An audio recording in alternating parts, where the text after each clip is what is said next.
ಜಗತ್ತಿನ ಅತಿ ದೊಡ್ಡ ಧಾರ್ಮಿಕ ಉತ್ಸವ ಅಂತಾನೆ ಮಹಾಕುಂಭ ಮೇಳವನ್ನ ಕರೀತಾರೆ.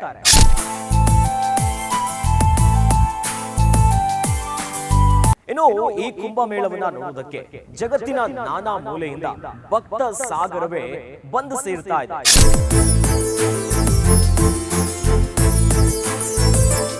ಈ ಅತಿ ದೊಡ್ಡ ಧಾರ್ಮಿಕ ಉತ್ಸವ ಆಗಿರುವಂತಹ ಮಹಾಕುಂಭ ಮೇಳ ಹೊಸ ಹೊಸ ದಾಖಲೆಗಳನ್ನ ಬರಿತಾ ಮೈಲಿಗಲ್ಲನ್ನ ಸೃಷ್ಟಿ ಮಾಡ್ತಿದೆ.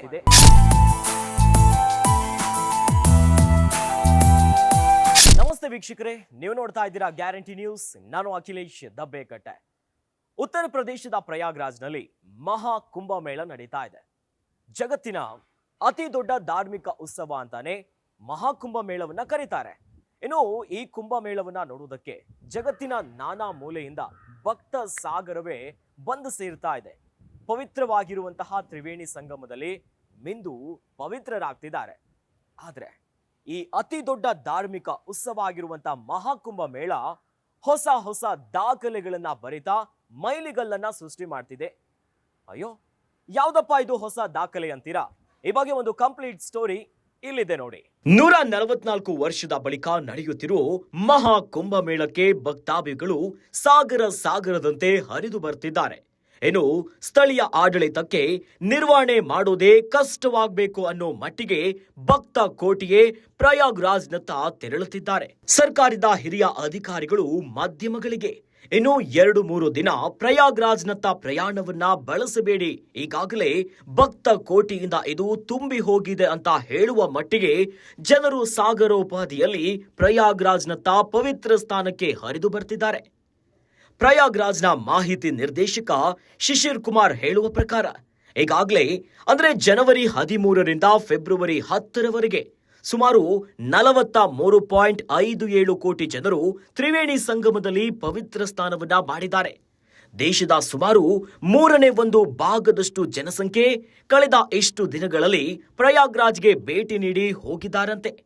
ಕೇವಲ 45 ದಿನಗಳಲ್ಲಿ ಇಷ್ಟೊಂದು ಭಕ್ತರು ಗಂಗೆಯಲ್ಲಿ ಮೆಂದು ಹೋಗಿದ್ದಾರೆ. ಮಹಾಕುಂಭ ಮೇಳ ಮುಗಿಯಲು ಇನ್ನೂ 16 ದಿನಗಳು ಬಾಕಿ ಇವೆ. ಅಲ್ಲಿಯವರೆಗೆ ಗಂಗೆಯಲ್ಲಿ ಪವಿತ್ರ ಸ್ನಾನ ಕೈಗೊಂಡವರ ಸಂಖ್ಯೆ ಸುಮಾರು 50 ಕೋಟಿಗೂ ಹೆಚ್ಚಾಗುವ ಸಾಧ್ಯತೆ ಇದೆ ಅಂತ ಹೇಳಲಾಗ್ತಿದೆ. ಕುಂಭಮೇಳದ ಆರಂಭದಲ್ಲಿ ಪ್ರಯಾಗ್ರಾಜ್ಗೆ ಸುಮಾರು 40ರಿಂದ 45 ಕೋಟಿ ಭಕ್ತಾಭಿಮಾನಿಗಳು ಭೇಟಿ ಕೊಡಬಹುದು ಅಂತ ಊಹೆ ಮಾಡಲಾಗಿತ್ತು. ಆದ್ರೆ ಈಗ ಎಲ್ಲ ಊಹೆಗಳನ್ನ ಮೀರಿ ಭಕ್ತ ಕೋಟಿ ಪ್ರಯಾಗ್ರಾಜ್ಗೆ ಆಗಮಿಸಿದ್ದಾರೆ. ಹೀಗಾಗಿ ದಯವಿಟ್ಟು ಇಲ್ಲಿಗೆ ಈಗ ಬಂದಿರುವ ಭಕ್ತಾಭಿಗಳು ತಮ್ಮ ಸಂಬಂಧಿಕರಿಗೆ ಪ್ರಯಾಗ್ರಾಜ್ನತ್ತ ಇನ್ನು 2-3 ದಿನ ಪ್ರಯಾಣವನ್ನ ಬೆಳೆಸದಂತೆ ಹೇಳಿ ಅಂತ ಹೇಳಲಾಗ್ತಿದೆ. ಯಾಕಂದ್ರೆ ಈಗಾಗಲೇ ಅಂದುಕೊಂಡಕ್ಕಿಂತ ಹೆಚ್ಚು ಜನರು ಆಗಮಿಸಿದ್ದಾರೆ.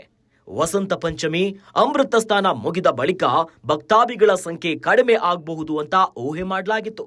ಆದ್ರೆ ಈಗ ಭಕ್ತ ಸಾಗರವೇ ಹರಿದು ಬರ್ತಿದೆ.